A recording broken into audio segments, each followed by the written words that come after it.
আজান শুনিলে এগৰাকী হিন্দু মহিলাৰ অন্তৰ চুই যায়। এই আজানটা শুনলে যেন বুকেৰ ভিতৰটা কেমন হয় জানি না কেন। ভাৰতীয় হিন্দু মহিলাগৰাকীৰ ভতিজাই মছজিদত দিছে আজান। আজানটা এই যে আজানটা দিচ্ছে না, একটা বাচ্চা ছেলের গলা পাবে, শোনো, এটা হচ্ছে আমার দাদার ছেলে। আজান শুনিলে হিন্দু মহিলাগৰাকীৰ পুৰণি স্মৃতিবোৰ মনত পৰি যায়। ঠিক মনে পড়ে যাচ্ছে যেন আগের কথা, যে আগে এরকম রোজা করতাম, এরকম আজান হতো তবে আমরা ইফতার খেতাম। এদিন আজান শুনি ইফতাৰ লোৱা মহিলাগৰাকী আজি হিন্দু হয়। মহিলাগৰাকীৰ নাম নন্দিনী। তাইৰ ঘৰ ভাৰতৰ পশ্চিমবংগত। হিন্দু যুৱকৰ সৈতে বিবাহত আবদ্ধ হৈ ইছলাম ধৰ্ম ত্যাগ কৰি নিজৰ নাম ৰাখিছে নন্দিনী। কিন্তু আজিও পাহৰিব পৰা নাই পুৰণি স্মৃতিবোৰ।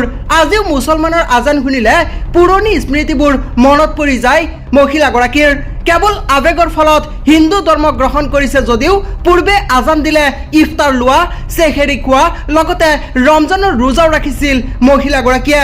বৰ্তমান এই ভিডিঅ'টো সামাজিক মাধ্যমত অতিকৈ ভাইৰেল হৈ পৰিছে, য'ত দেখিবলৈ পোৱা গৈছে মহিলাগৰাকীয়ে নিজৰ মনৰ কথাখিনি খুলি কৈছে। আৰু তাই ভিডিঅ'টোত কৈছে আজান শুনিলে সঁচাকৈ তাইৰ অন্তৰত কেনেকুৱা লাগে তাই নিজেও নাজানে। সচেতন মহলৰ মতে হয়তো আৱেগৰ ফলত ধৰ্ম ত্যাগ কৰিছিল যদিও বিবেকেৰে চালে পুনৰ ইছলাম ধৰ্মলৈ ঘূৰি আহি পুনৰ ইছলামৰ পথত থাকিব পাৰে, যাৰ বাবে সকলোৱে মহান আল্লাহৰ ওচৰত দোৱা কৰিব যাতে মহিলাগৰাকীক সঠিক বুজ আৰু হেদায়ত দান কৰে। লগতে ভিডিঅ'টো পাৰে যদি শ্বেয়াৰ এটাকে কৰি দিব।